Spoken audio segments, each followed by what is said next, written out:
I had another dream just a few days back. It was interesting. My wife was with me at the time, and she actually gets preached to while I'm asleep. And I was in bed, fast asleep. I went same scenario. I got into the same thing, and I was floating and flying and stuff. And we'd gone on a journey, and I was coming back with my brother again. He was with me, and there was this guy with a scar on his face, young guy, and he was a cook at this hotel. And we came to the hotel, and he said, "Can I talk with you now?" And I said, "Well, I'm just going to go and get something and get my wallet." So I went to get my wallet, and then we went into the restaurant, like a cafeteria, and there was a lot of people there. And him and his mate came in. His mate was an Indian-looking guy, and he was wandering around, and this other guy was all excited. He was talking Jesus, and he sat down and he brought out all of his 130 cards, the process of converting somebody. And I noticed he was a Jehovah's Witness. And anyway, my mate brought out his 130 cards, who I assumed to be the Lord. And he started witnessing, but he wasn't using the cards, he wasn't using the system. And his other mate turned up. You know how they go on twos? Mm-hmm. One of them's the guy that's the leader and training the other one. Well, this guy that was talking to me originally was the apprentice. So the other guy come around and he started going at this guy and saying, "You're not doing it right, you know, this is the system, this is the way it works," and all that. And he started preaching. And I sat there and listened. And then I actually got up and I floated through the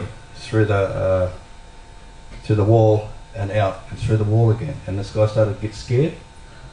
And then he walked out the door and he was looking at me, and I was floating down, very relaxed, floating down beside him, preaching to him. And it's one of the first times I was able to, you could listen to, you know how you struggle in your dreams to speak? Well, actually, when I speak in my dreams, I'm actually physically speaking in bed when I'm asleep. And I don't know that unless somebody's there and tells me later. And I was very specific, and my wife was listening to what I was saying. And I said to him, "I'm a Christian." I said, you know, I've been walking the Lord for 37 years. I came from the gangs, the Hell's Angels.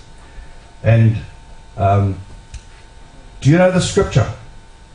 And I said, "But though we or an angel from heaven preach any other gospel unto you than that which we have preached unto you, let him be accursed." And he repeated it with emphasis and said, "As we said before, so say I now again. If any man preaches any other gospel unto you than the one you have received, let him be accursed." That word accursed is Greek, means anathema or excommunicated. And he got frightened and started running. And I was floating down beside him, ready to go for the next one. The next minute my wife woke me up.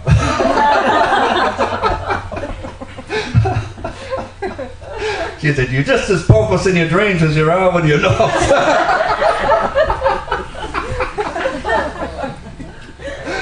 And I had to Google, you know. But you see, we have to be prepared. That's right. We have to know our stuff. That's right. These are the last days and the last hours. We have responsibilities. We are kings and priests before our God. If we are kings and priests in this life, what do we offer? Sacrifices on behalf of other people. And we sacrifice ourselves. The parable of the talents in Matthew 25:14. If you've got a Bible, we'd like to go to that.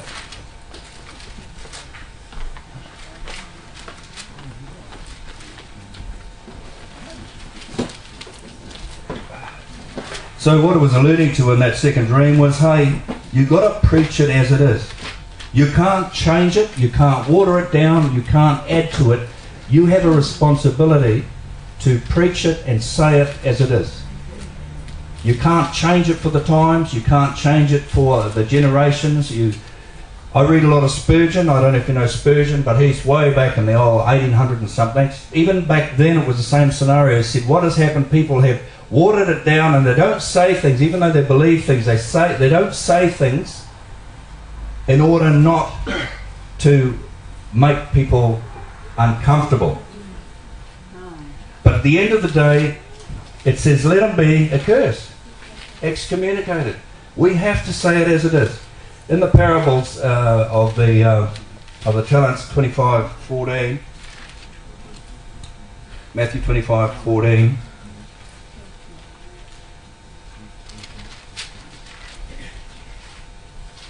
The kingdom of heaven is like a man travelling to a far country, which is true.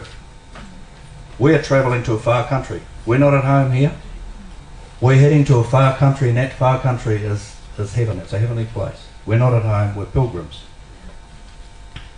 Who called his own servants and delivered unto them goods to them.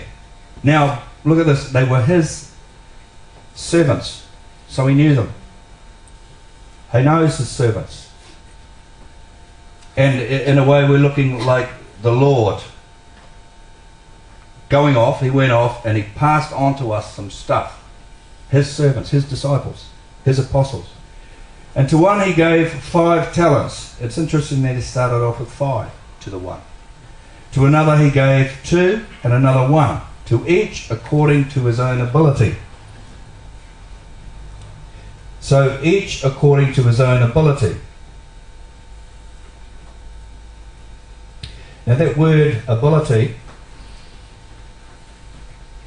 is dunamis. And it's the same word or root of word that's used for dynamite. It's the same word that's used when they received power on the day of Pentecost. Dunamis. The word means force, literally or figuratively, specially miraculous power, usually by implication. A miracle itself, King James Version says it's an ability, an abundance, a meaning, mightily, mighty deed, worker of miracles, power, strength, violence, mighty, wonderful work. That word ability, that he says according to the ability, if you think about how he actually applies that, he's saying that he knew his servants. The first one he gave 5. The last one he gave 1. There is a responsibility for us to do something with our dunamis. Now there's a lot on this. I'm not going to explain it all here. I'm tweaking your memory because I want you to have a look at this in your time. But we need to be anxious. We heard that this morning. Anxiety. Anxious. We need to anticipate. Again, we heard anticipate. We need to anticipate what God's going to do in our lives once we've got the calling. See, the calling's by grace. That means out of all the thousands and millions of people that don't believe in God, you did, and that was God's grace. He gave you the ability to believe. Okay?